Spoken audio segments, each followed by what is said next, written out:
maybe lagging a little bit. All right, cool. I think we're good. All right, I think so. This will be. I always forget what number we're on. I think this is probably episode. I'm gonna say 22. I'm usually pretty good at guessing. I think this is episode 22 of the Natural Order Show. Might be 21. I'm back with Rosaphim, a friend from Facebook. We talked the other day, probably a week ago, just kind of really laying the foundation, getting to know each other a little bit, kind of doing some explorations into Christianity. But today we're going to try to kind of refocus on the topic that really brought us together in the first place, which was basically a post that I had seen.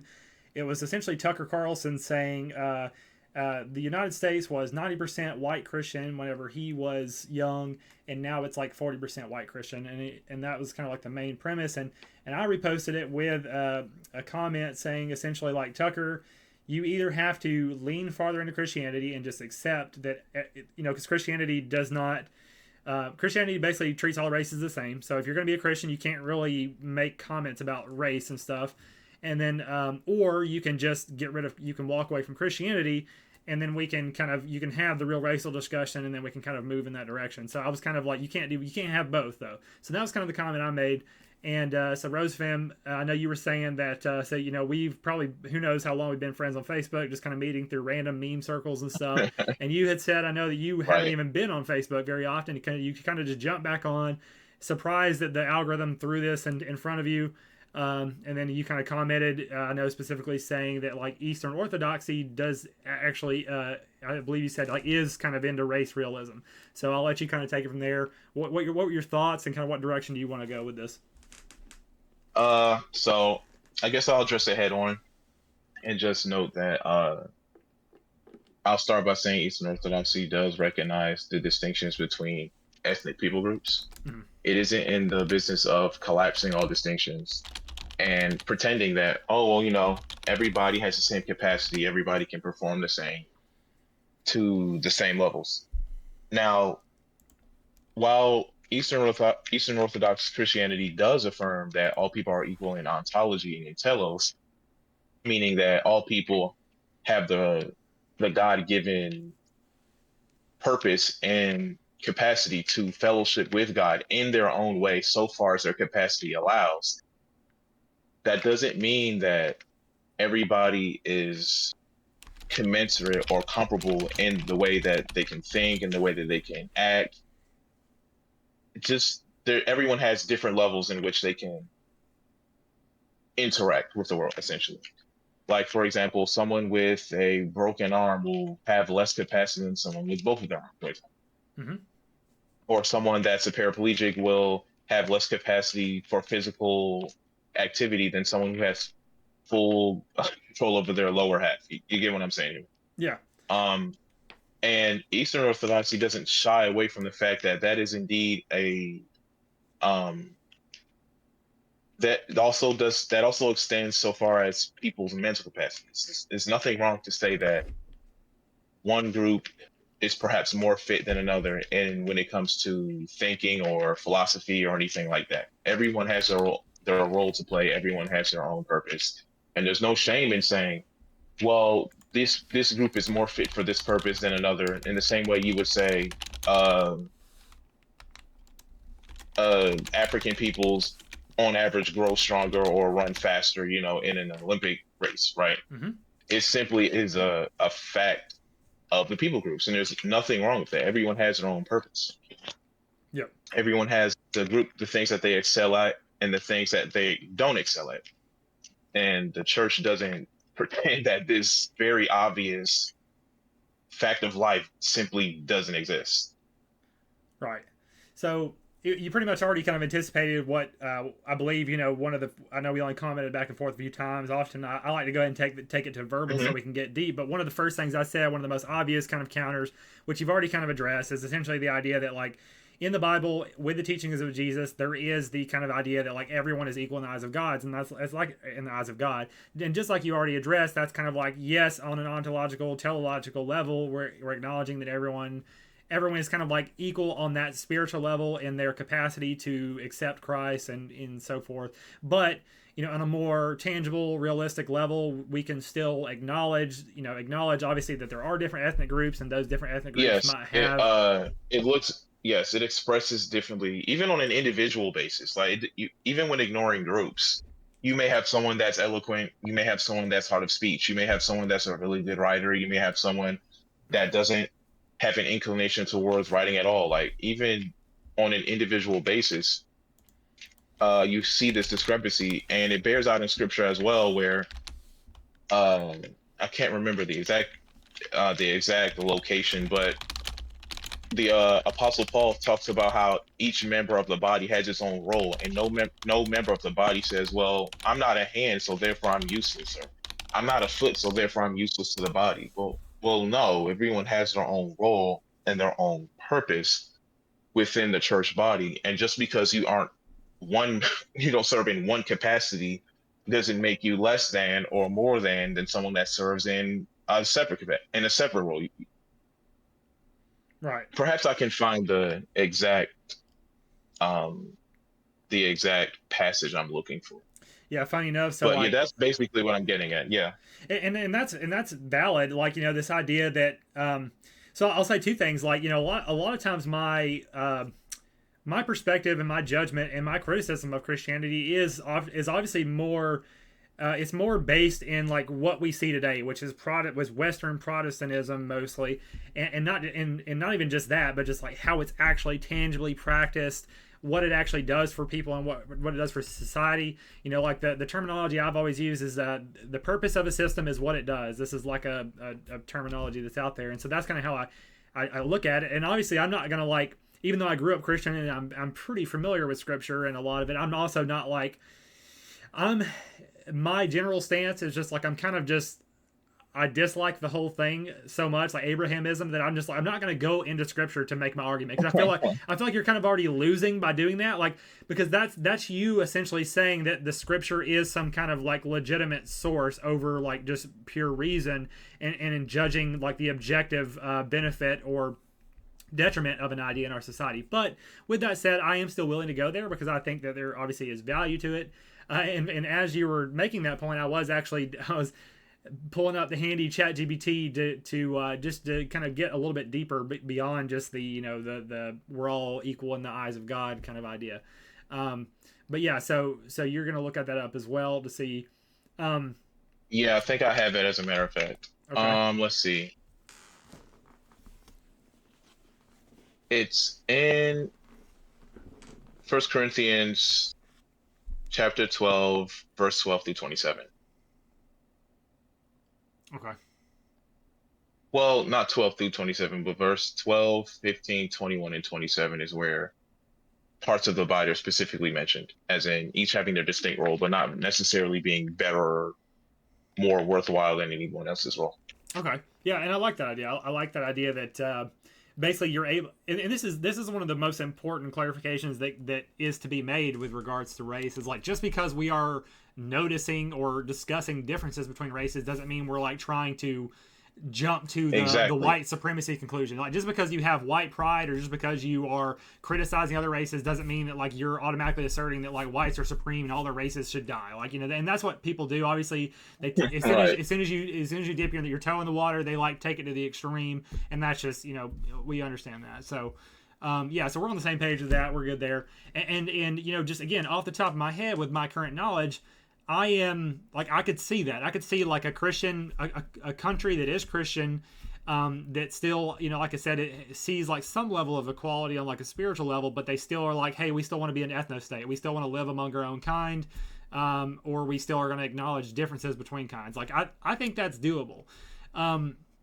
So It's fair, yes. It's fair. And I would say that if there is any mixing to take, if there's any mixing that perhaps ought to take place, it should be done very cautiously and very carefully, yes, because more times than not, that's not the answer. A stable population that's experiencing like maybe some sort of demographic shift or anything like that, maybe a lacking workforce or failing birth rate. The answer isn't just to throw in more random people from random yes. places of the world, and just tell them, okay, well, start breeding, guys. That's not the way, and anyone that kind of wants it to be that way has an agenda to push. So Okay. Perhaps I'm stating the obvious here, but No, you're yeah, good. I just No, that's wanted to good. put that out there. That's good. So I've got kind of three kind of like directions, and I kind of have an angle of attack. I think that'll be like the best sequence here. So the three things I wrote down are essentially to just to get into the racial discussion in general, which is something I think will be very good to do. And then another thing is just to kind of say, okay, well, it's great that Orthodoxy has figured out how to kind of do how to have both, how to have again this balance. But then we have to have this whole discussion about, well, so why is Protestantism not like that, or how can we get Orthodoxy into the West? So there's that whole discussion. But Right. but then one more point that I think I want to hit first before we leave it is just kind of looking at the scripture a little bit more, just to see if there might be anything else in the Bible, because the prompt that I typed into ChatGPT was scripture that supports or does not support an ethno-state in particular, just kind of as an example of race. So I kind of just want to look at these real quick. If you're okay with that, we'll just kind of use a couple as a case study just to see if there's anything there. Okay, so passages that are sometimes cited for ethnic separation. So Deuteronomy 7:3-6 says, "Do not intermarry with them, for they would turn away your sons from following me." Okay, interesting. Context refers to Israel avoiding intermarriage with pagan nations to preserve covenantal faith, not racial purity. So yeah, it does sound like more like a faith thing. Interpretation: some have misused this as a support for ethnic exclusivism, but in context, the issue was idolatry, not ethnicity. So sure, I get that. Sorry, you had something on that? Uh, as far as the Bible support for an ethnicity, the I'll tell you up front that the Bible doesn't support separation by ethnicity for the sake of doing it, Mm-hmm. rather for the sake of upholding the moral good. It's For all it's all example, the about West, it's like all about the Christian values. yeah, Yeah, so it's like and right, yeah, and the West is very obviously the most Christianized of the entire world. So therefore, yeah, the Christian would have the duty to uphold the the the morals, values, and history and tradition of the world that has been most closely affected by Christian ethos and Christian morality. For example, the idea, like I think I brought this up already, but the idea of a human right is a distinctly Christian concept. There was no such idea of every single human being being ontologically equal in worth and value mm, because they were made in the eyes of a perfectly just and perfectly just and loving God that loves them all equally. all right, This is a distinct attribute of Christianity, and it is through that belief that the West has flourished mm, because of the way it has treated its people in contrast to the other nations, like, for example, let's say Confucianism, which affirms that every human has worth and value, but that that value and worth is very, very far from equal. For example, the emperor will have like hundreds of times more worth and value than the peasant, for example. right, Whereas that concept just doesn't really have a place in a Christian Europe. You get what I'm saying? Or a Christian West. yeah. Man, so okay, so I'm trying to think if I want to go ahead and bite at these or not. So I'll say because like the whole the idea of rights and like there's so many things I could bite at, but I think what I'll focus on is so again, like the Bible is essentially saying that it's really, I mean, like it's really about faith first. It's about Christ first. It's about the religion first. And so like here's a question I posed to a friend of mine that's Christian on Facebook recently. He's a white guy, so I Mm-hmm. was saying, would you rather live like in a village in Africa, like with another race who are Christian, or would you rather live among whites who are non-Christian? And so I'm interested to pose you the same question. Like, would you rather live like completely among another race who are non-Christian, or sorry, wait, yes, who are non-Christian, or would you rather live? I'm sorry, I fucked that up. Would you rather live with another race who are Christian, or your own race, a group of your own race that are non-Christian? What would you say to that? I would say individual profession is kind of different from group profession in the sense that if I'm of my own people Mm-hmm. and those people tend to be Christian, but if I were a part of a group that wasn't Christian by and large, I would say the answer is no. Like, let's take, for example, I don't know, let's say I take a DNA test and I trace back to the Congo, Mm-hmm. and my heritage is some sort of pagan religion, but my immediate family practices Christianity, then I would say I would prefer to live in a Christianized or Christianized, whichever you prefer, Christian society, as that is what is um, most aligned with the moral good.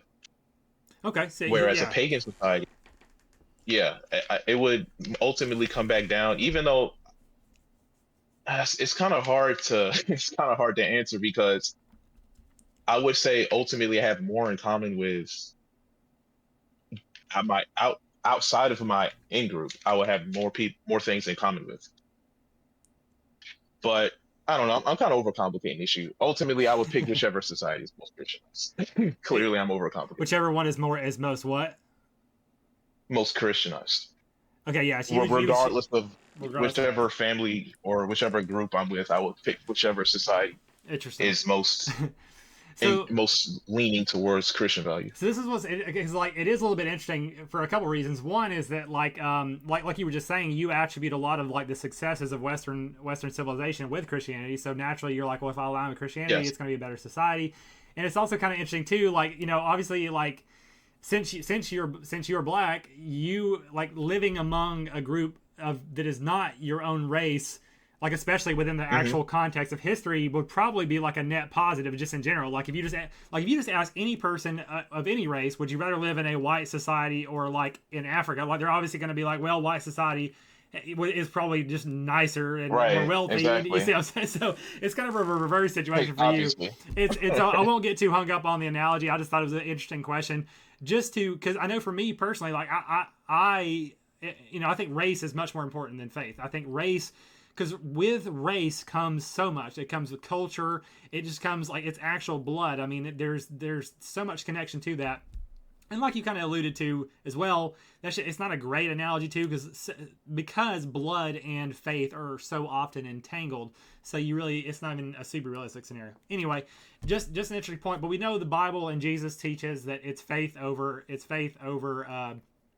race, and that's fine. And I think I may get more into that discussion and try to make that argument for like why race is more important, but not right now. Let's hit a couple more Bible verses and see if we can come up with anything Okay. juicy. So this is Nehemiah 13:23-27, and I think these are all Old Testament, I believe. I think Acts is New Testament, maybe. But anyway, this says It Nehemiah is. Yes. confronts intermarriage with Ashdod, Ammon, and Moab, fearing it would corrupt Israel's worship. Again, it's about religious fidelity, not race. It highlights cultural and covenantal integrity, not ethnic nationalism. Acts 17:26, from one man he made all nations, and he determined their appointed times and the boundaries of their lands. Interpretation: some interpret this as God affirming distinct nations and borders. However, the same verse affirms shared human origin. And that's kind of interesting, like the what's it called, Well, the Tower of Babel as well. Like it's almost like trying to split people up or right. I something. wouldn't say they're like mutually exclusive. You can have shared human origin while having nations and borders. Right, like and I even don't even see even how. yeah, like even science, even like science and evolution kind of affirms like like the out of Africa, like common ancestry kind of thing. Um, yeah, so Mhm. yeah, so there's not it doesn't sound like there is a whole lot. Yeah, it doesn't sound like there really is much of any kind of support at all in the Bible for like racial.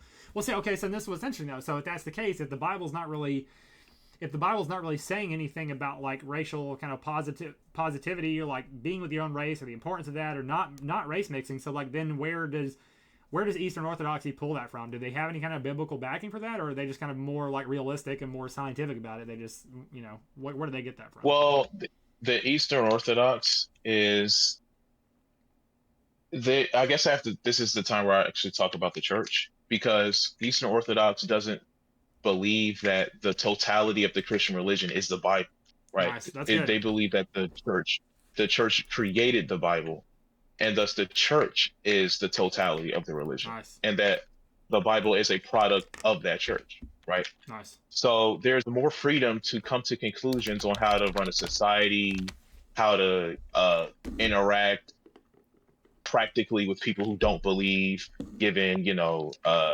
intermingling of peoples, and they just have a very very long history because I'm not sure if I mentioned this, but they are indeed the first church started by Christ himself. hell yeah, You have the Catholic Church, and then you have the Protestant Church.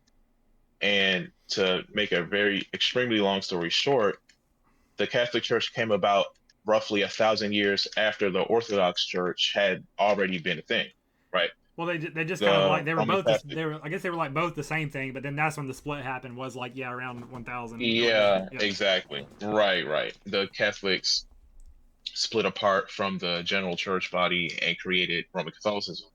Yep. Okay. And that's really where really everything started to go awry. Hmm. I'm not sure if we'll have the time for that, but that might be another topic for another time because I have my own theory on how all of the West's issues and problems can be traced squarely, and I mean squarely, back at the feet of Catholicism. Nice. I like that. Yeah. I guess Uh, I guess we'll get there when we get there, but yeah, yeah. that's just generally like the Eastern Orthodox Church is they intermingle practicality with the practicality of just living Hmm. with actual like practical application of church belief and church doctrine essentially. Hell yeah.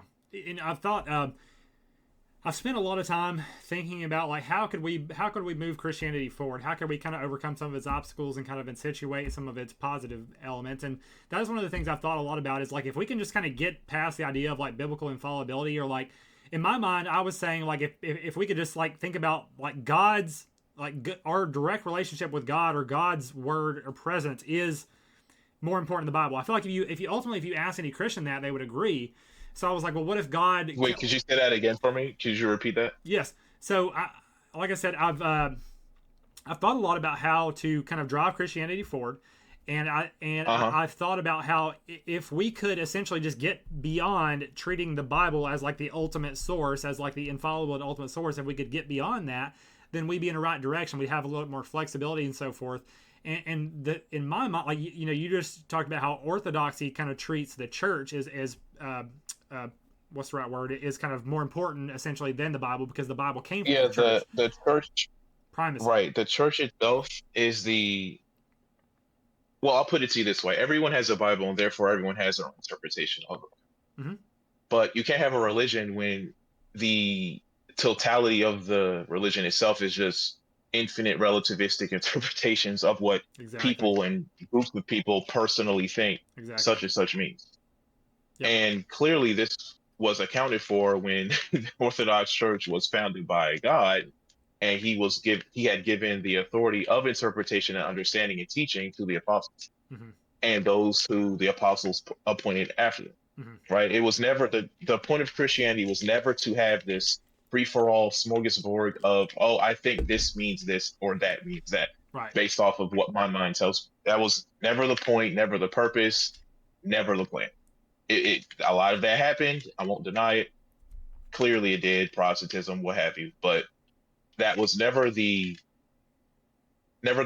purpose or the point of Yeah. Christianity. I can just use this as, my own personal framework that I customize like a buffet. Right. With Yeah. that being said, while the Orthodox Church does view the Bible as infallible, they don't view it as the only thing that they have to listen to. They have centuries upon centuries and centuries of bishops, patriarchs, fathers, saints, uh, all of their collected writings, in addition to the Bible, to liturgies. I just actually had a meeting with my priest a few days ago, and he made a point of saying that it's just you. There's just no reaching the bottom of any of it.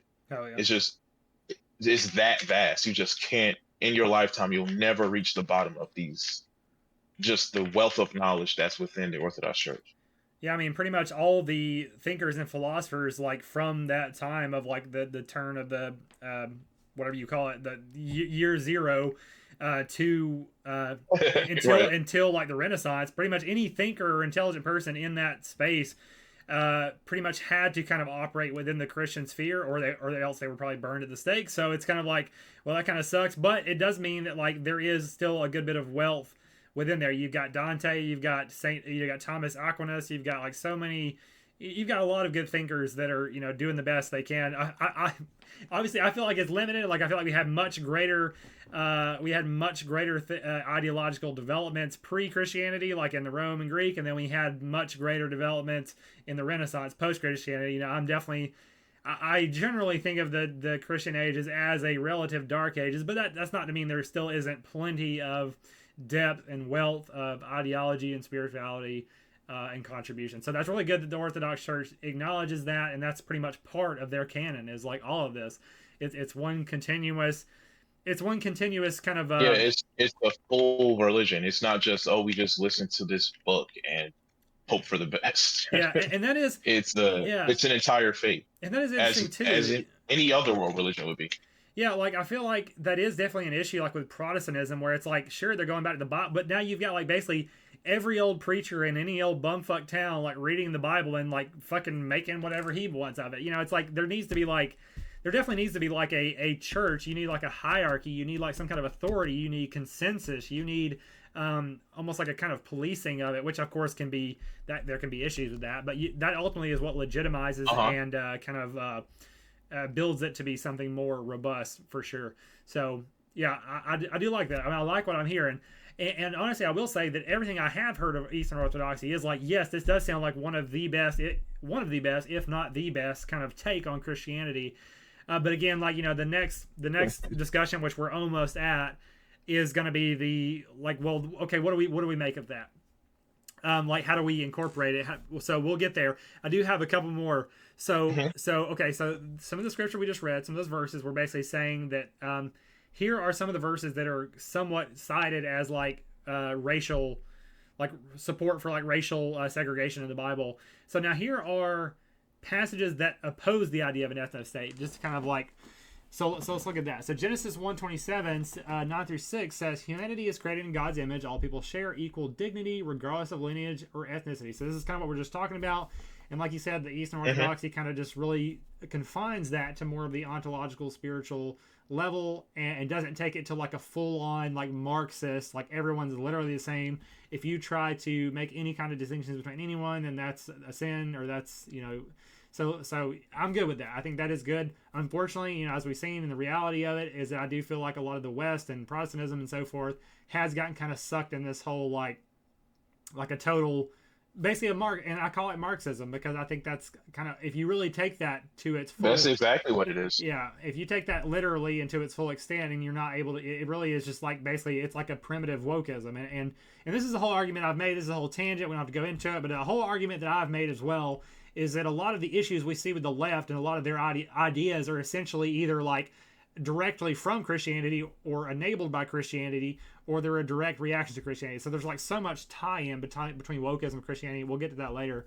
But so let's see what else we got here. So obviously It's like a parasitic relationship, honestly. Exactly, and there's a lot to that. So we'll They take a lot of the moral assumptions and then try and reinterpret it into like a secularist, materialist worldview. Yeah, or they just like obviously there's tons of contradictions. It doesn't work. They don't realize this, but it just cannot work because it's not from its native framework. Yeah, and like I say that, you know, or they just kind of walk away from the thing altogether, throw the baby out with the bathwater, and now they're like total nihilists with like no basis at all. So yeah, there's definitely a lot to that. Yeah, but yeah, we know intuitively that it's fucked up regardless. So anyway, so the next one, Isaiah 56, 6 through 8. Foreigners who bind themselves to the Lord, these I will bring to my holy mountain.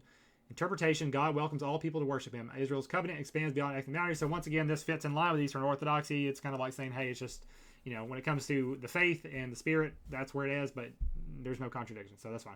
Galatians 3:28, there is neither Jew nor Greek, slave nor free, male nor female, for you are all one in Christ Jesus. So I will say that this, I mean, it still kind of fits that theme of like when it comes to the faith, there are no distinctions. But I feel like this one does go a little bit farther. Like this is literally like male or female. This is literally getting into like gender. This is basically saying there's no classes, there's no races, there's no genders, like when it comes to Christ. So I feel like that one, I could 100% see how people could take that and run with it. I mean, that sounds like literal leftism. Like that's like Marxism, leftism right there. I mean, and so that gets a little bit choppy, you know. Well, I don't know. What do you think? Here's the beauty of it. Remember, like I told you, that the Orthodox view is that the church has a history, and the church itself is the sole interpreter of its own text. Right. You get what I'm saying? It's not up to a random Marxist or random leftist to say, oh, well, this is what Jesus really meant when he said this, or I can read this into the text and make it mean this. Like, that doesn't exist within the Eastern framework. That's dope. That's within good. the Eastern framework, yeah, exactly. That verse means more that there isn't Jew nor Greek, male nor female, meaning that all are equal within the the Christian body. Right. There, God doesn't say, "Oh, well, because you're a Greek, you get this treatment," or because you're a Gentile, you get this status within the religion. Like, there's no classism, there's no differentiation between the worth of different people groups just because you may be a man. Yeah. Now, that doesn't mean a woman can do all things that a man can do, because again, Eastern Orthodox absolutely on all fronts deny female like clergy, for example. There's never going to be a female clergy that rightfully is teaching or preaching, right? That's just not allowed under any context. But that does not mean that women just, oh, well, that just means they're worth less or they somehow are less capable. No, they have a role that they are fit for and they're free to fulfill those roles. And men have roles that they are fit for Hmm. and they fulfill those roles. Right. So So that's how that passage is interpreted through the Eastern mindset and through the Eastern framework. right. So and that's again like kind of the same point we've been making or like reinforcing is like Orthodoxy essentially just says we're all the same in Christ, but we can still acknowledge distinction. So I'm good with that. I'm good with it. This idea that again the Orthodox also just doesn't it's not just open to interpretation. They actually try to like kind of establish like an actual doctrine Uh-huh. of interpretation. So and as we've clearly defined that they're saying that like hey these distinctions are not there when it comes to Christ. But do you off the top of your head like know of examples within that like kind of continual chain of like the church's kind of interpretation where it kind of supports the opposite, where they are explicitly saying that it's okay to distinguish between races, or it's okay to in some ways see like in certain ways to see one race as better than the other when it comes to something in specific, or is it okay to acknowledge between different like slave or free like caste system, or is it okay to have explicit gender roles? Like, is there support for any of those like distinctions and hierarchies within the Eastern Orthodox lineage, from your knowledge? Or Well, are there's they kind of hands off? certainly no, they like as I mentioned, the gender roles between men and women are kind of like obvious Right, and that's in the Bible. There's because biblical support for that as well. yeah, it's very forward and upfront. Yeah, so that's fine. Whereas Paul says, I do not permit a woman to have authority over a man, but remain silent in church. Hmm. Passages like that are very cut and dry and obvious. And the Eastern Orthodox remain to those traditional interpretations. But as far as uh I guess race or ethnic gang groups are concerned, it's less forward and more of a this is the way the church just handles this problem sort of thing. It kind of like this is how the church governs itself, despite not despite but in the lack of explicit scriptural affirmations to or against the point. Right. Um, what's a good example I could use? Uh, I guess I can use the split between Christianity and Judaism of the era. I guess, for example, the Christians would, before the church was established, fully established, the Christians would go into the synagogues and perform the liturgical worship in affirmation of Jesus and the Trinity and basically the Christian religion. And the Jews were very unhappy about that. They had them removed, and shortly afterwards, the full church structure was revealed and established by the apostles.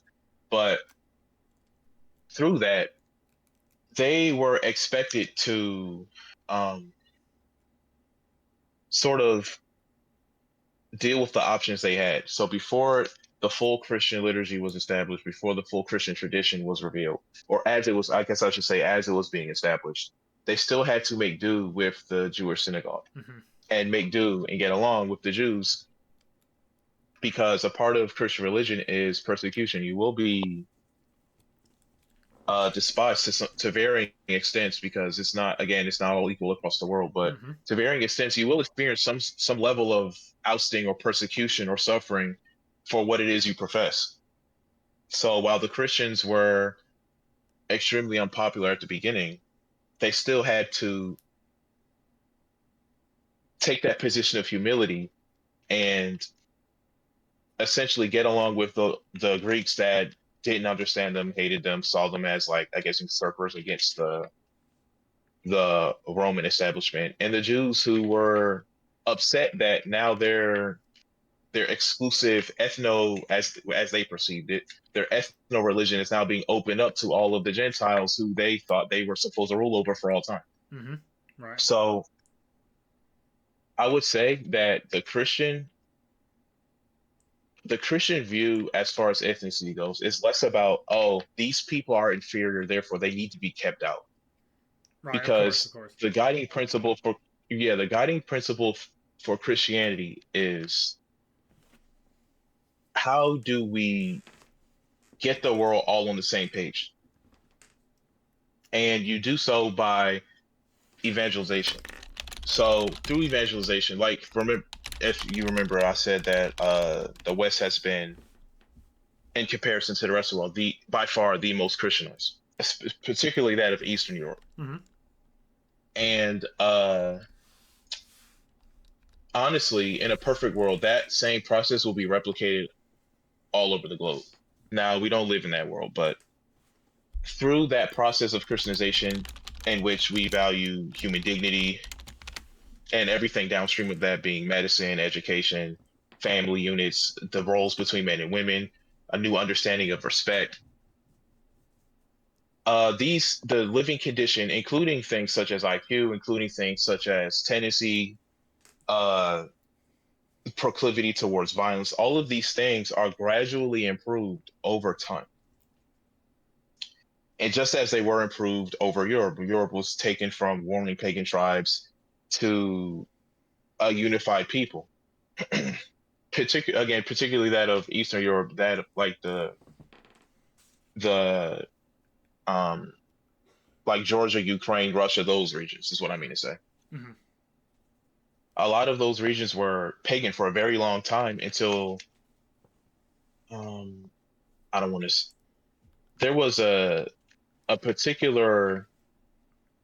I'll have to do more research on this. I don't want to misquote or like say the wrong thing, but point being is that Eastern Europe has a very rich Christian history as far as Eastern Orthodoxy goes because of its universality and how it was just everybody was brought into the fold effectively. Mm-hmm. All different tribes, all different groups. And because of their inclusion, they were made better as a people group. Mm-hmm. So, because of that, the more that the Christian goes out and evangelizes and elevates the culture and elevates the people, the better society gets at large. Not just Western society, but all societies, so far as the people are brought into the church to their capacity, brought into the church effectively, and essentially made to belong within the church as God intended. Mm-hmm. That way, you protect yourself by grafting everyone into your team. You get what I'm saying? Yeah. You aren't left with the, oh, I have to constantly defend, because the more people that are brought into the church are less people that you have to defend against. Now you have a brother that's on your side, Mm-hmm. right? Yeah. No. So Yeah. that's ultimately the view of the church as far as ethnicity goes. Gotcha. Okay. So I have a lot of thoughts here. I'm trying to develop this in the most effective way. So let me ask this kind of question. Just in general, what is your thought on ethno states? Um, I don't have an issue with ethno states. I think the ethno states are just natural occurrences Right. of living. You have groups of people that relate to one another, have common interests, common ways of survival, and Mm-hmm. then they just naturally group together. Mm-hmm. And there you have your ethno state. Mm-hmm. Yeah. It's That's an exactly. unavoidable, Yeah. extremely typical, extremely common thing in human history. Can I It's add? only within our modernist context that we have an issue with it, because in order for modernism and its associated structures to exist and to thrive, you have to lie and say, oh, well, actually we're all the same and we don't have any different, Right. right? Can I ask your like what would be your preference? Like if you could live in an ethno state versus a diverse state with relatively all the other factors kind of relatively similar. What would you choose? Ethno state or diversity?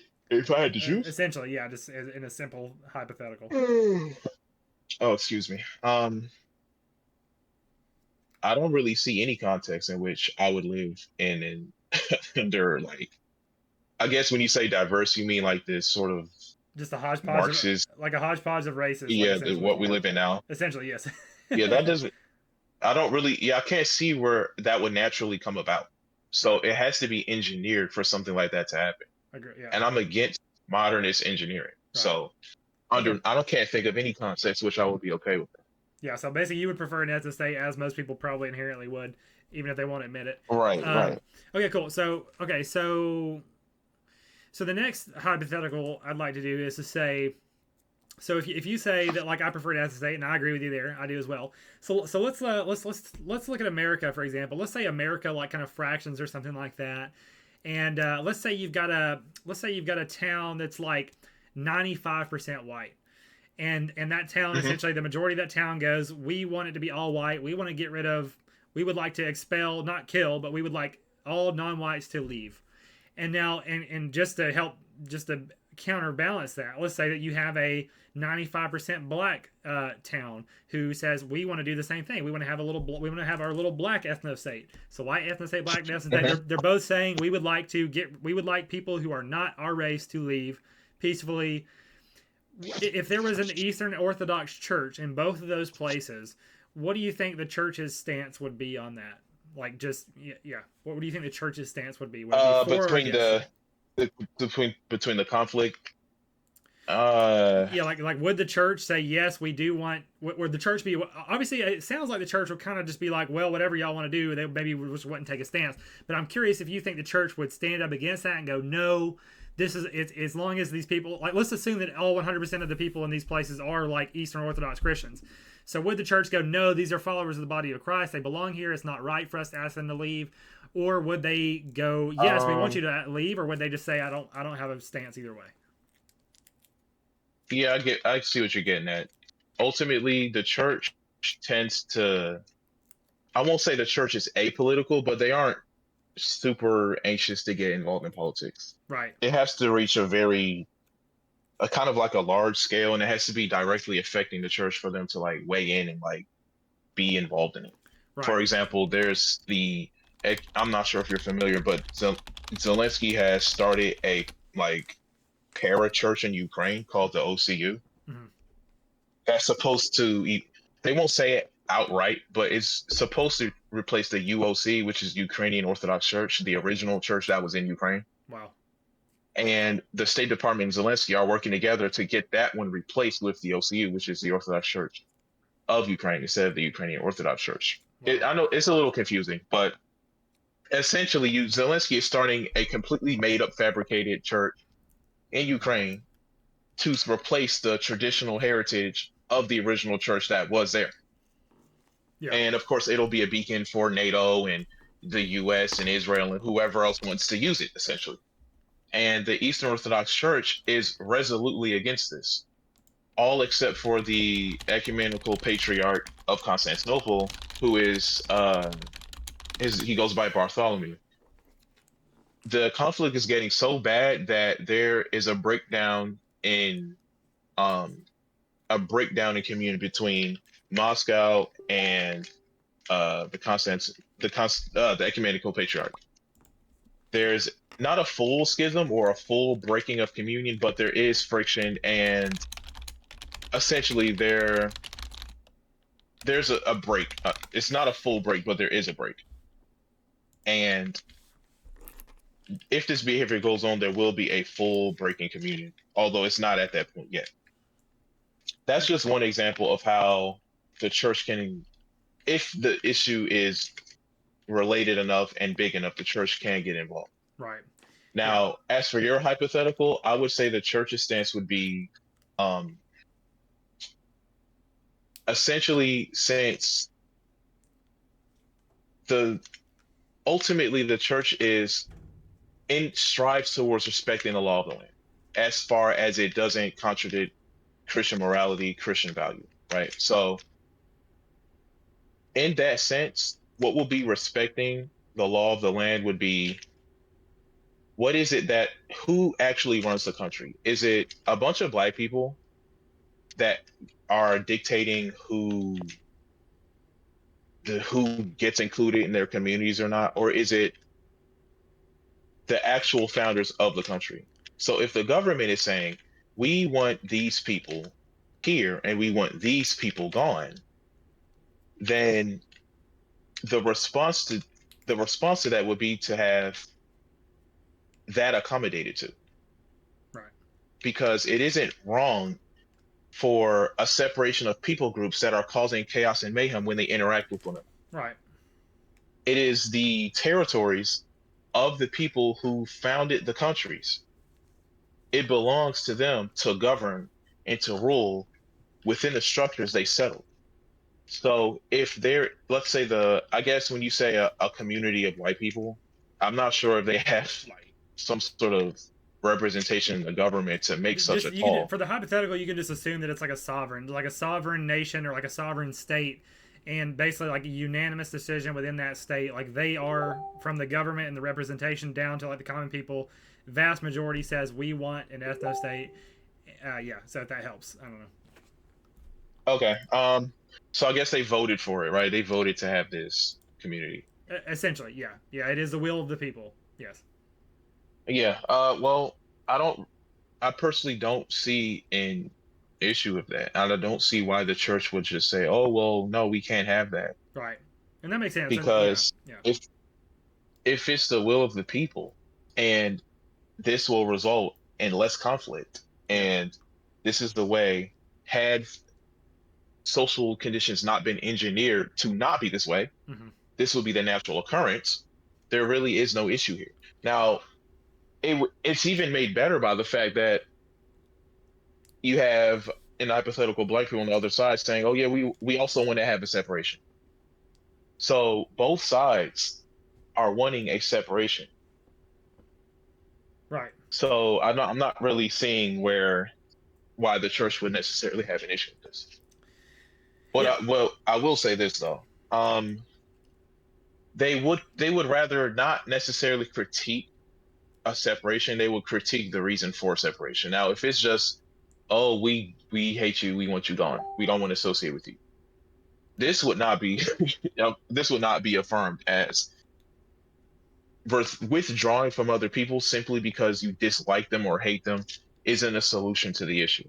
Right. Like I said before, we're supposed to evangelize to the rest of the world and get everyone to realize we're all made in the image of God. We are equal, not in capacity, but in purpose, right? And we can't really you can't get that message across if we're all hatefully isolating away from one another. So while the church wouldn't necessarily have an issue with perhaps a separation for the sake of peace and harmony, they would have an issue with the separation for the sake of if we stay together, we'll just hate and kill each other, right? Right. Yeah. That's just my take. I'm kind of talking generally, and I haven't really ran this by my priest or anything like that. So I'm not saying I'm speaking the absolute gospel. This is what the church would do, but this is just Yeah. No, that's if I good. had to, based off of what I know about the church's character, this is what I take the stance to be. Yeah. I mean, and that's good. That's kind of about what I expected. Like, just like you see most religions, they, yeah, I mean, there is a kind of generally a separation of church and state for a reason. And yeah, Uh-huh. I think they would try to remain relatively neutral, respect the will of the people, but also they would kind of be analyzing the morality or the reasoning behind it, and may have something to say about that. So that's good. Like I don't necessarily. On one hand, I don't necessarily expect a church or a religion to be this kind of like this political driving force. It's probably good that there is a layer of separation there.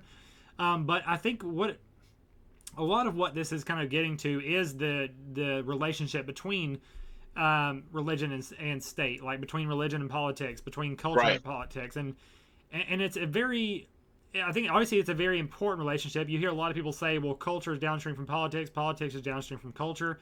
I'm very much a politics is downstream from culture. I think that whatever your community and culture believes ultimately bubbles up usually to what your leadership believes, and I think that that's one of the main tools that you have to keep them in check. And it's like I would almost want a church to take a harder stance in this matter, whether it's saying whether the church says, because the church is ultimately, I feel like, supposed to have the answers.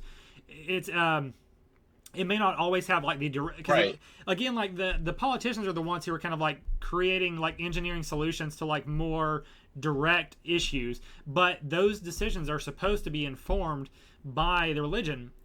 By like a framework of morality, yes. Yeah, and I believe that it seems like most Christians are in favor of a Christian state, of a Christian nationalist state.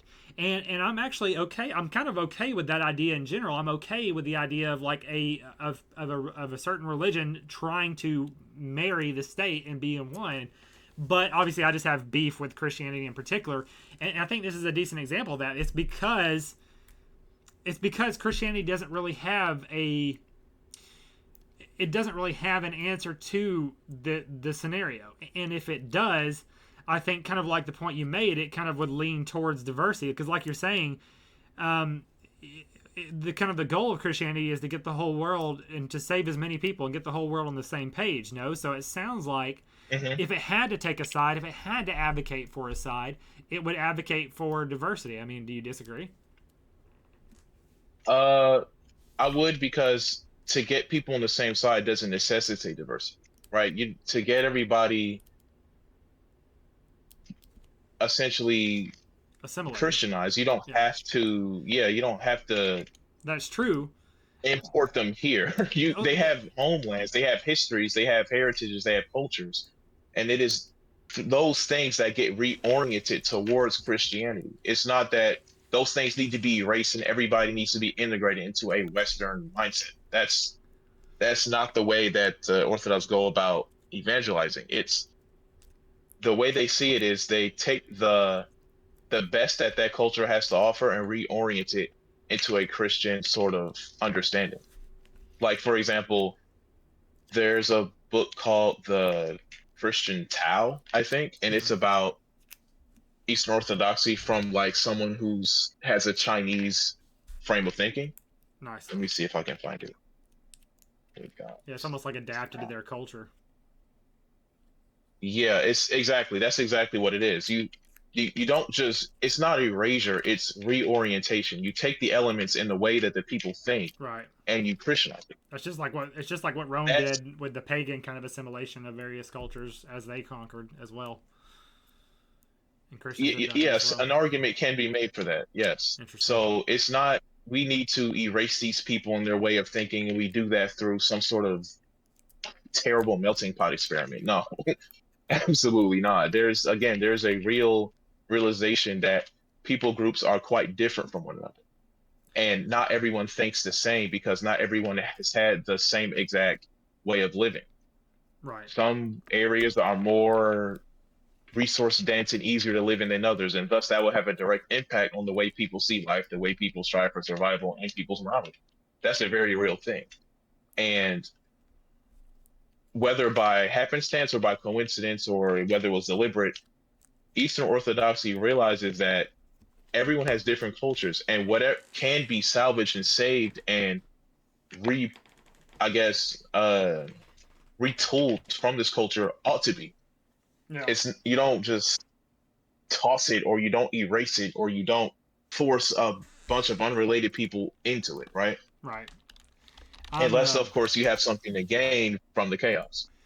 Like I'm tempted to take the argument a little bit farther because I do feel like there's a little bit of substance there to say like I was thinking of this hypothetical, like if you were like some kind of like shadow billionaire and your true goal was to like get the whole world to be Christian, and you were thinking, okay, so should I push for like homogenous separate ethno states and then just try to get them each to adopt their own version of Christianity, or do I want to try to just diversity melting pot as much as possible? Because in the same way that you're trying to blend races, you're trying to blend Christianity. I feel like there's an argument to be made for like the latter scenario would be much more effective. Like while you're blending, if you're trying to blend a religion, you might as well try to blend everything, blend culture, blend race, just blend it all together into one diverse globalist state. You know, I see that angle, but I'm not going to really follow that argument too strongly because I don't think it is insanely strong, because I do see the argument that you're making is valid as well, because ultimately that is kind of like, ultimately that is the truthful, and as we've alluded to, it is the natural way for people to exist among their own people. So one could definitely argue, if you were some shadow billionaire trying to carry out this like global Christian purpose, that hey, I'll it might actually be better to let people live I'll among give their you own. an example. Mm-hmm. I'll give you an example. I recently seen a video. I think it's by Ubi Petrus. He is an Orthodox content creator on YouTube, Mm-hmm. and let me see if I can dig it up real quick. Oh, he just uploaded a few hours ago. Good. I have to watch that. Yeah, here it is. The Eastern Orthodox mission to China. He details a group of Russians that made their way into China and started to evangelize to the people there, and some of the incredible setbacks that they faced Mm-hmm. because of the political upheaval going on there. I think the Boxer Rebellion, I think it's called. I could be incorrect, but he spoke about how outsiders and those who were outside of the in were dealt with extremely harshly. Mm-hmm. But despite that, they didn't give up. They didn't give up their mission, even though I think at the time the church at large was agreed that it was now a wise time to pull out and regroup. But I think at the request of one priest, he said, "Oh well, don't give up so quickly. Just give it one more shot." And from that, the Eastern Orthodoxy in China established itself, which remains there to this day, believe it or not. I know China has a reputation of being hard on religion, but Mm-hmm. the Eastern Orthodox Church does exist in China in a very, I guess, limited capacity. Right. Not nearly as freely as it would in, say, America, but it does still exist. It still operates and it still holds to the totality of the Christian religion without alteration. Yeah. That's just one example of how you don't force people into a society they aren't native to in an effort to Christianize them. I don't think that has ever been a strategy of the East Orthodox Church to just, oh, well, we want to Christianize you, so we're going to import you to our nation and then force you to follow our customs. Right. And yeah, I don't, as far as I'm aware, that has never been a strategy attempted by the Eastern Orthodox Church. Right. The Eastern Orthodox Church isn't a modernist. That's a very modern, postmodern Marxist way of thinking on how to, like, I guess, civilize or assimilate a people, forcefully bring them to your territory. That doesn't make any sense to Well, me, but yeah, and yeah. that's not what I'm describing necessarily. Like, obviously, there's like, or just like letting people come into your. Obviously, you have it like look at what's happened in the West. Like, obviously, these majority white Christian nations like open their borders and let all kinds Uh-huh. of people. And obviously, I mean, you can make an argument that like, that's a very degraded form of Christianity between Protestantism and so forth, or you could also make the argument that it's just like a people leaving Christianity altogether is to blame for this. It's just people adopting modernism and liberalism and blah blah blah and secularism. So and sure, and so that's all. I mean, there's not necessarily a need to go there, but so I think where Well, I to tell you the truth, mhm. I'd say that modernism became a thing when the fall of monarchies started. Once Yeah. monarchies were orchestrated to collapse by Freemasons, all of a sudden, Oh. all of a sudden, countries became propositional. Like I could be a German because I now identified myself personally as a German. Because once upon a time, to be a German meant to be ethnically, historically, ancestrally from the territory referred to as Germany. Yeah. Now that is no longer the case because under a modernist lens, oh well, we elect our officials, right? And in order to get elected, all I need to do is acquire public support. Who do I need to acquire public support from? Oh, just the people in the territory, regardless of whether they have any ties to me, whether their history aligns with mine. Even they could be a first generation immigrant, doesn't matter. As long as they are in that territory, they have some sort of like political ability to some sort of political sway, Mm-hmm. they can now matter when it comes to deciding who's going to be the leader of that territory. Mm-hmm. And of course, under a monarchy, that's completely and totally impossible because monarchies are decided by blood. Mm-hmm. the king and the king's subjects are without fail, with very, very few exceptions, a subject, a historical ancestral subject of the land. You can't have like an Indian king of Prussia, for example. Yeah. You can't have a Pakistani king of China or anything like that. Right. Kings and like the what's the word I'm looking for? The royal ruling structure is just intrinsically tied to the the very tangible history of the people. You can't have that Mm-hmm. under a modernist ruling lens. You just can't. Yeah. Which Um. is why I'm really against like Marxism, socialism, Nazism. A lot of these we the people type ruling structures that don't really explicitly bind themselves to the history of an ethnic group. I'm very much so against that. Well, I have to say, well, just it's interesting. I have like some points I have, but then sometimes you put something out there, I'm like, I got to bite at that. So the last thing you just said, like you're against these ideologies that do not bind themselves to soil and blood, but like that's, I mean, you mentioned Nazism, like literally that's the whole basis of Nazism is like soil and blood, right? So do you think that fits into that category? Uh, Maybe to an extent, but this is, I guess this is a good time to, I actually want to mention this before I forget.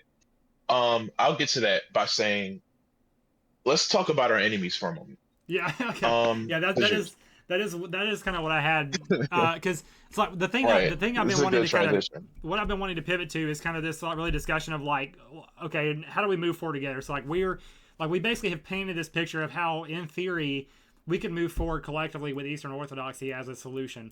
Like we could basically, we could accept again like this idea that we're all unified through Christ at some level, but that the church and this kind of lineage of like thinkers is really the basis of our Uh-huh. ideology, and that gives us plenty of room to kind of arbitrate to arbitrate and support a movement towards ethno states and so forth. Um, and we're kind of on the same page there. And I was gonna start just let's get into the legit. I was gonna start to like get into the logistics of how we could even move towards that, given the current situation. But there was one point that kind of I don't know. You mentioned the Freemasons and like the transition from monarchy to, or basically the transition away from monarchy, and I almost wanted to get into that. But those are a few things in my mind. But I'll let you. Mhm. Where do you want to go? You said you want to talk about the enemies. What do you want to talk about? Yeah, I just wanted to briefly bring up how um these sort of atheistic ruling structures or Okay. ruling frameworks that we use for Okay. government. You wouldn't say that Trump is appointed by God to be president. Maybe in some sort of like sense where I don't know, evangelicals pray for it to happen and it happened. But you wouldn't say Trump himself is appointed by God to rule and Trump is submitted to the Eastern Orthodox Church to uphold his values and his ethos. That's just Right. I don't think there's anyone with a right mind that would say that. Right. So these ruling structures are not tuned towards that. They're not. Whereas our enemies, for example, the Jews are very much so the furthest things from atheists. Right. Even the self-professed atheist Bolsheviks were not actually atheists. They were Exactly. very much so Satan worshippers. Exactly. So this idea that our rule, our leaders can take this sort of humanist, evidentialist, um, empiricist approach to rulership and to living is just it leaves a very huge gaping flaw that they can exploit Mm-hmm. for their benefit. Right. Yeah. Just like This the. is why I'm so adamant. Mhm. Yeah, go ahead. I was just gonna say it's just like the racial thing. Like whenever you basically just like you basically say you guys live in a diverse state, meanwhile we in Israel are going to be an ethno state. Like it's the Exactly. same kind of thing. It's like divide and conquer. Exactly. Yeah, we get it. Yeah. Um, an extremely aggressive ethno state Yes. where there is very little room provided for those who you don't like. Yes. Literal genocide. Yeah. So this is the polar opposite Mm-hmm. of what we should be striving for. This is like an ethno state. If we were to take Israel as a successful ethno state, which it certainly is. Sure. Now you can say that that success is like synthetic, which it probably is, but regardless, they are an ethno state and they are upholding that Right. their identity on that basis, right? Right.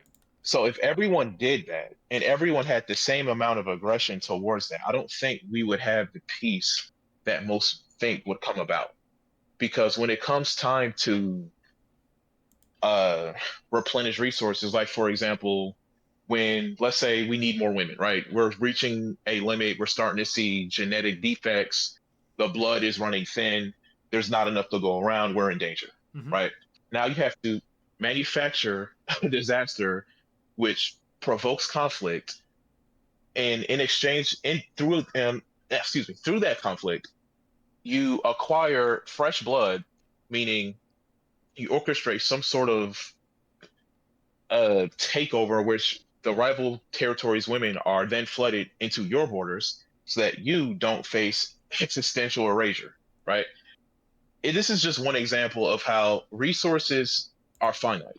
Right. And if everybody's an ethno state and Mm-hmm. everybody doesn't have equal resources, inevitably you're going to have a bunch of people that fight in war and kill each other to acquire those resources. Mm-hmm. It's the reason why Europe, prior to modern era, was constantly at each other's neck, because each territory had resources that the other wanted. Now, granted, they were from the same ethnic quilt, so to speak, Yeah.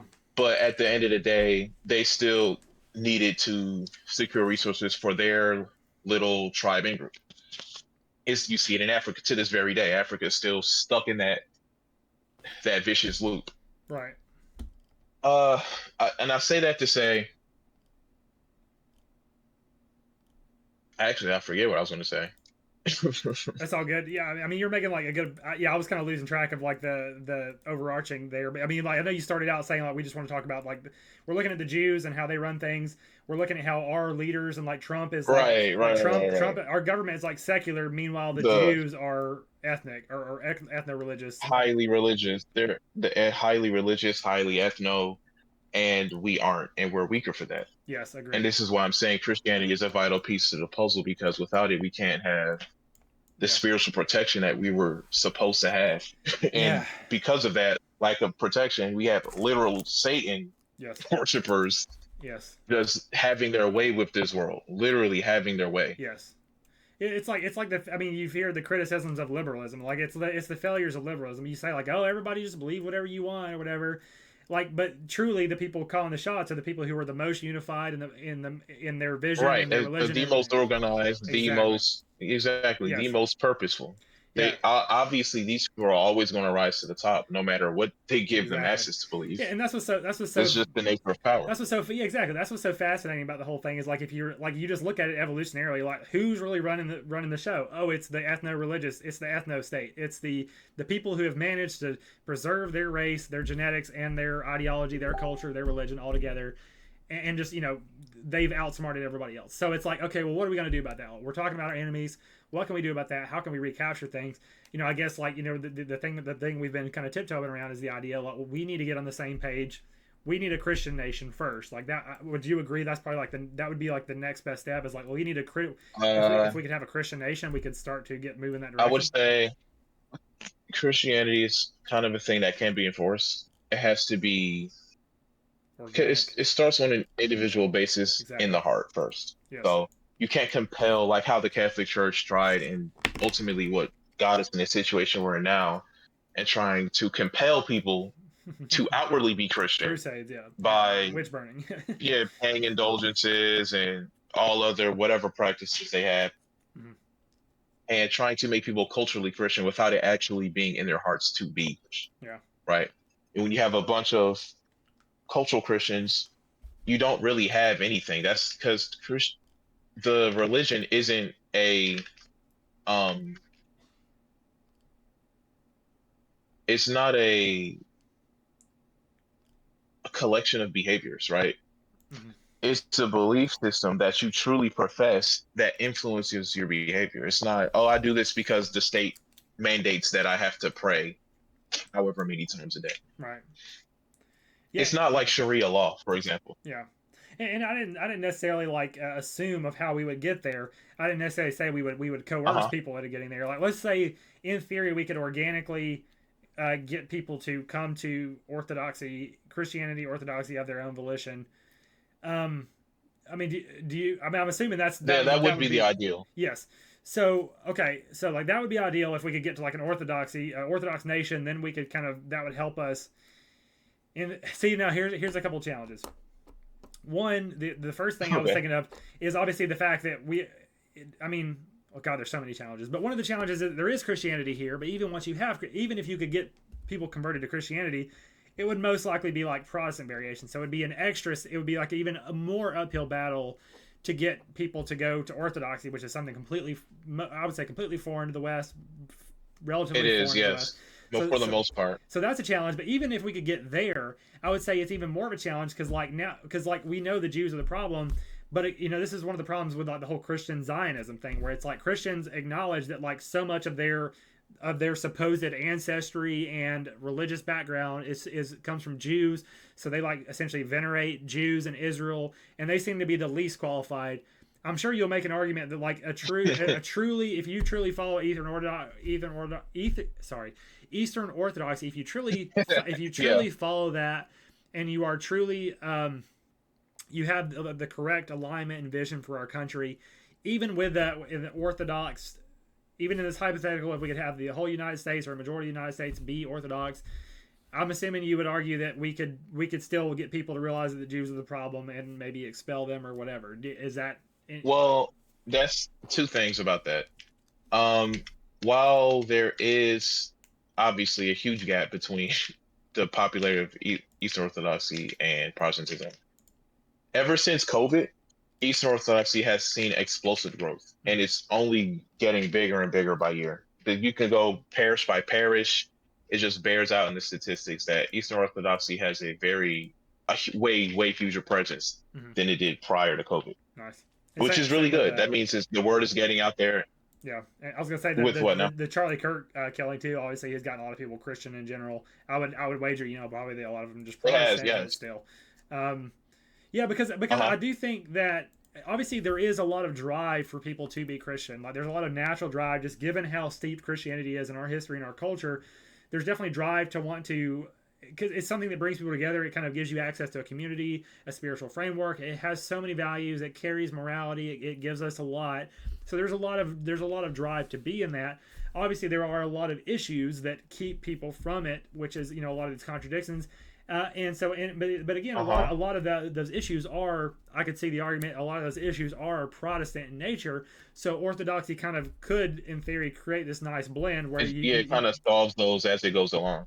yeah, and I'm open to that, and that's certainly again because of the reality of the situation. I am not able to really discount Christianity as much as I'd like to just pretend that like the whole thing never happened and we were never like influenced by Judaism at all or Jewish culture at all. That's not the reality of it. And so the reality is like some of the best path forward may very well be to do something like that. And and so this is something I think about. So as far as what's more likely, is it more likely that I mean, like you said, you've already quoted some statistics that indicate that we might this kind of revival or whatnot may already be underway. But I'm just trying to think too. Like I feel like obviously like the overall I feel like the overall Christian numbers are probably still declining even despite these like these momentary whatever reversions. But I feel like the trend is still towards secularism. Um, and wokeism as part of it. Maybe I don't Uh, know. Like it's just interesting to think about. I don't know any of the hard numbers, but what I see consistently is that while it may not be the majority, like the general interest in Christianity and the move away from pure hardline secularism or atheism is a consistent thing. Like the Rick and Morty idea of Yeah. atheism and how, oh, we're all just love is a chemical and cringy stuff like that. Right. The public ethos is just not, they're just fed up with that. Yeah. They just can't buy into the idea that's all that there is. Right. Because at least from a conceptual level, there's definitely more to it than that. We have Yeah. our heritage, which is largely Christian, and we just, we've at some point our culture has just established, oh, well, we don't need that anymore. We're just going to throw it to the side. And the younger people are like, well, hold on a moment. maybe that was a mistake. Maybe we need to revisit this. Yeah. So, like I said, I don't think that we're seeing like, oh well, a lot of people are just coming to faith and they're like as traditional and hardline as like the old generation. But there's absolutely a uh a boost in interest, Yeah. I could say. Yeah, I mean, I can definitely see that trajectory where like Christianity is still going to be around for a while, and I think that especially as times get crazy and I mean, it looks like economically Uh-huh. and politically, there's a very good chance that our country goes through some kind of traumatic event soon, and just like we saw with Charlie Kirk and many events like this, people tend to kind of regress to what is familiar and to kind of religious answers whenever things get choppy. So yeah, I could definitely see Yeah. us. I call it a regression. That's not necessarily to mean that it's bad. It very much could be seen as a progression. But I do feel like obviously this other thread is still going to be running. There's still going to be a lot of people that are going to be moving towards secularism. And on one hand, I do feel like obviously Christianity has like demonstrated its longevity as an Hmm. operating. On one hand, it's demonstrated its longevity. However, it's confronting some challenges with modernity, and not just like modernity in the sense of like this like cult that's taken over. Like it's literally it's dealing with challenges of like evolutionary and technological inevitabilities and AI and stuff like that. Like it's running into a lot of challenges there.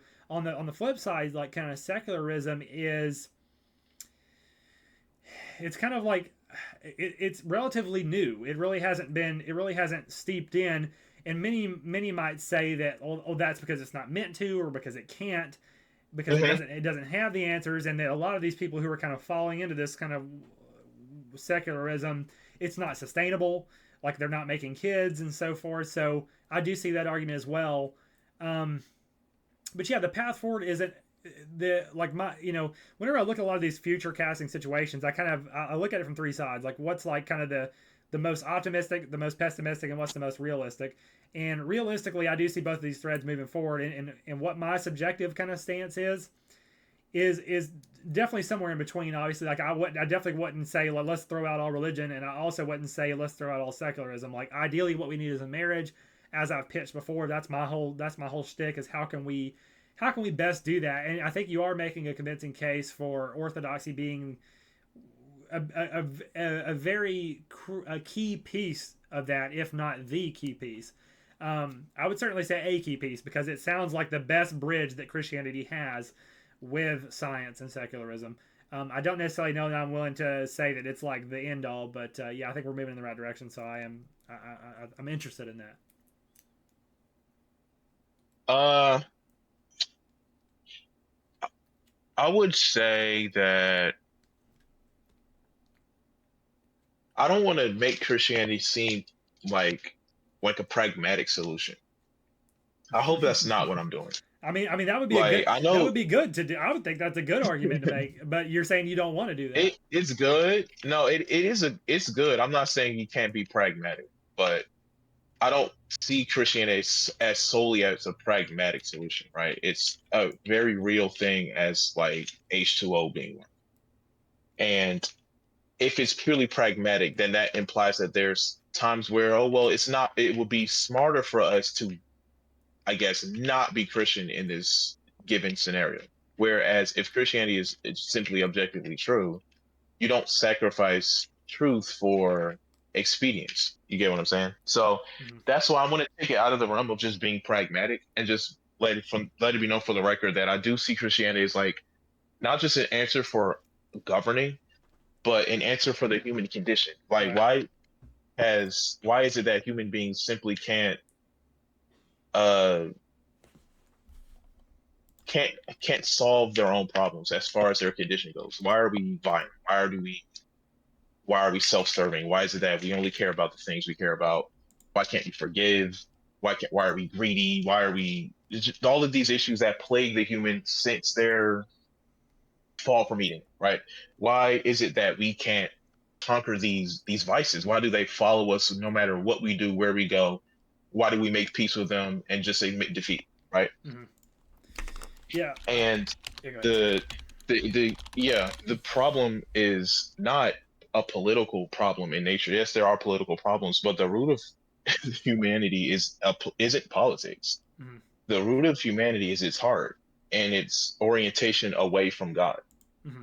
Now that of course that has practical, you can see a solution practically through politics, but never make the mistake of saying that, oh, well, this is just, if we just get the right political equation, all of our problems will be solved. The problem at root Mm-hmm. isn't a political issue. Mm-hmm. Right.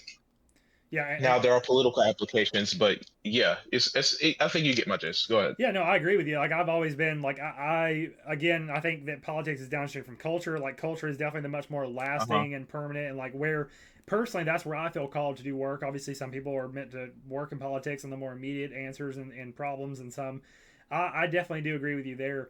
I'm on the same page. I will say I've given Christianity a lot of ground and possibility in terms of being a pragmatic solution. I do say I probably will have more pushback into it being like, obviously that would be ideal, and I certainly from like an internal like Christian perspective, I certainly see that like that is kind of the goal, is to not have people take it because they think like it's an answer to this one problem, but because they truly see Uh-huh. it as the truth and they truly connect with it as like this like revelation and this ultimate like salvation and so forth. So I do see that intention is there, and again, that would be nice. I do still have some issues with it on that front. I think that will probably set us up for another discussion on that front, and I will write that down.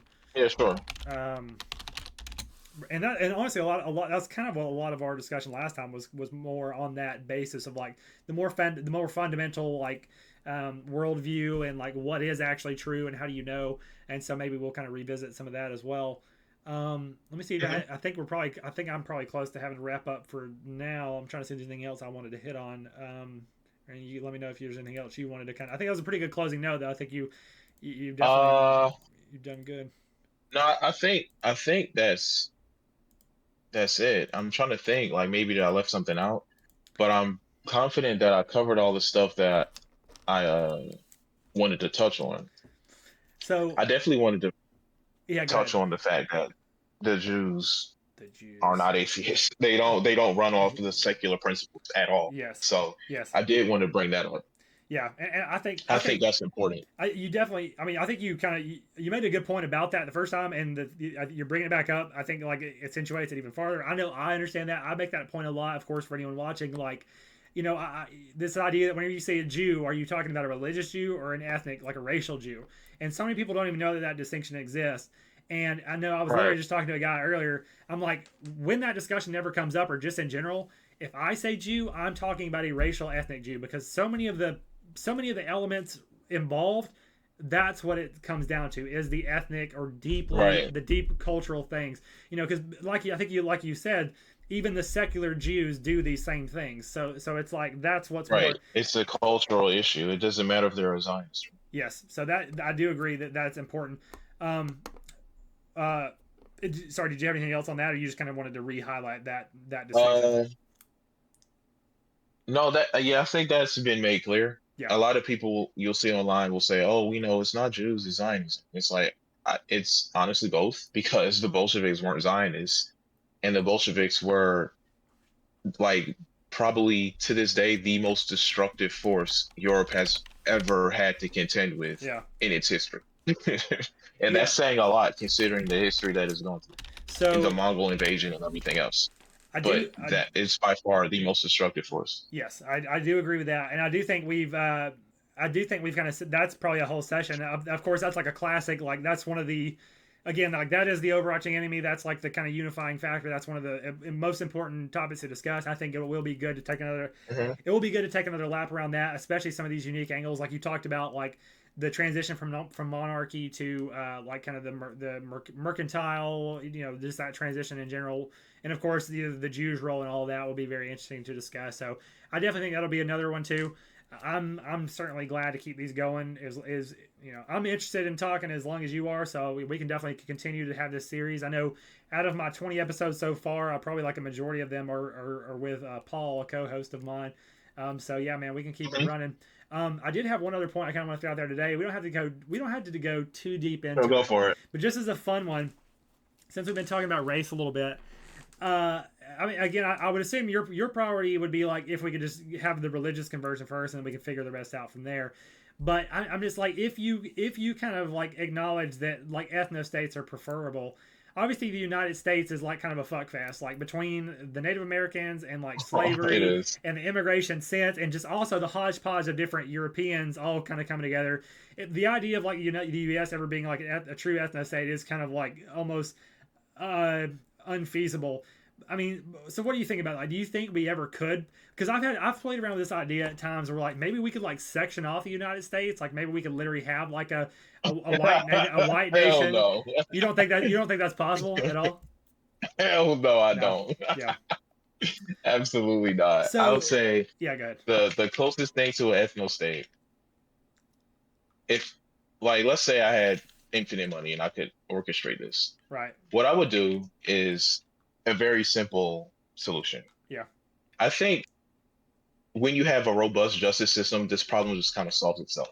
Mm-hmm. So first, I would do. This is how I would solve the white. Let's call it the black issue. Mm-hmm. So as I think that having a ethnic minority is okay. I'm not against ethnic minorities. I don't think like they inherently threaten the ethno state. Sure. But the minority must be compelled to integrate. They must be compelled to assimilate. Right. And you do that by making the ethnic minorities culture either not able to be practiced or like practiced in a very limited fashion to where gradually the ethnic majority's customs and culture takes over through a certain amount of generations, Right. right? So you would do this because black culture is absolutely rancid, rotten, and not really much there is worth saving. Mm-hmm. It's crime ridden. It's just awful. Yeah. So you simply need to enforce proper punishment for antisocial behavior, and I guarantee you the problem will be solved overnight. This Right. is why I'm not sure if I mentioned, but I'm a very strong proponent for um exile. I think exile is an underrated, Mm-hmm. largely removed form of punishment. Mm-hmm. Yeah. So I think that if antisocial behaviors are punished in the same way, like the British sent their undesirables to Australia, Yeah. that needs to that should be the way you deal with people that behave antisocially. Now, who does that the most? Obviously, that is white people. They feel due to cultural unintegration, they behave and act a certain way that leads them to become antisocial. Right. And this is not specifically to Black Americans, but just African derived people in general, Mm-hmm. specifically those sub-Saharan. Mm-hmm. So if these people wanted to stay within the an Anglo settled territory, I'll call like that's how I view America Right. As an Anglo territory. Right. If they want to remain in that, they must integrate into an Anglo way of thinking and into an Anglo way of living. And if they don't, they either face exile or whatever punishment there is for the antisocial behaviors. Yeah. I'll give you an example. Like, let's say, I don't know, a Crip in the Blood get caught in the crossfire, right? They get caught having a shootout or something. I don't know, something's retarded. Um, you simply take those people and place them either back in Africa or an island or a territory that the country has purchased to designate such people that are no longer fit to remain in a mainline society, Yeah. right? They now have to be removed and forced to fend. Like, let's say, for example, we put them on an island in the Atlantic somewhere. Yeah. Now they have to weave their own clothes. They have to hunt their own food. They have to make their own medicine. All these things we take for granted and as if it's owed to us, and they aren't simply exactly what they are, conveniences. Yeah. Those conveniences are now all stripped away. Yeah. Now you are forced to build your own society with your own hands from the absolute base materials. Right. You now have to build your own house. Put them on an episode of Everything for Survivor. survival must be exactly. That's exactly how I think it should be. So Hell you yeah. take these people who are antisocial and teach them forcefully Yeah. what it means to be social. because this is what it means ultimately to be social is to create a society in which you are social. Right. And you do that by grappling with the environment, extrapolating the resources for survival, and mastering that process. Yep. Not just by yourself, but with a bunch of other people that rely on you and you on them to engage with that process. So not only over time, those obviously this system starting like you have a bunch of killing on the island, everyone will mostly die. But the more it goes on, eventually through time you'll see cooperation, you'll see people develop a way of life, a culture, a standard, maybe even an ethnicity. Yeah. And just as Australia went from a prison island to a first world country in which everyone wants to live, Yeah. you'll see the same thing replicated here. Yeah. So at the end of the day, you're left with a net positive Mm-hmm. through just punishment. This is the way I think an ethno state is achieved. A healthy ethno state is achieved. Interesting. Hell yeah. Yeah, so that's good. I mean, I think we kind of agree, and most people at this point agree, kind of this general idea that liberalism has failed. That we do need some kind of like greater cultural enforcement, like not just legal enforcement, like you killed someone or like you crossed the hard line, Uh-huh. but something a little bit more. Right, Like, hey, exactly. you were exhibiting antisocial and immoral behavior, and there are going to be consequences for that. And of course, it may not be full, but I think again, I think that's in the same way that I do think we would benefit like the religion and the state kind of becoming more married. I do think we could benefit by a little bit more of a cultural kind of enforcement. So I think we agree there, and I'm interested to get more into the details of that vision. But I just kind of wanted to gauge that just since it was on my notes. That'll probably be another thing too, just to kind of continue to talk about like the vision forward and the solution. But I think we're definitely coming from a similar place. I love to hear it. I think you're obviously again. I'm sure you're very well aware of like the additional significance of the fact that like you're able to come to these conclusions, like being black. Obviously most blacks are probably like very predisposed against these kind of ideas, and of course so many biases play in as well, so Yeah, it's it's a refreshing. lot of factors at play. Yep. Hell yeah. It's a lot of factors at play, especially for someone like myself. Good deal, man. Well, we'll probably leave it there for now if you're good with that, and then we'll probably do the same Sure, thing. yeah. We'll clip it. I'll I let you think we review covered it. a lot of ground. Yeah, man, it's been good as well. I'm looking forward to doing more. We've got plenty of notes I know to go off of. We'll talk more about the logistics of how we want to post it and so forth. But yeah, man, sounds good. I'll go ahead and stop the recording. Thanks, everybody.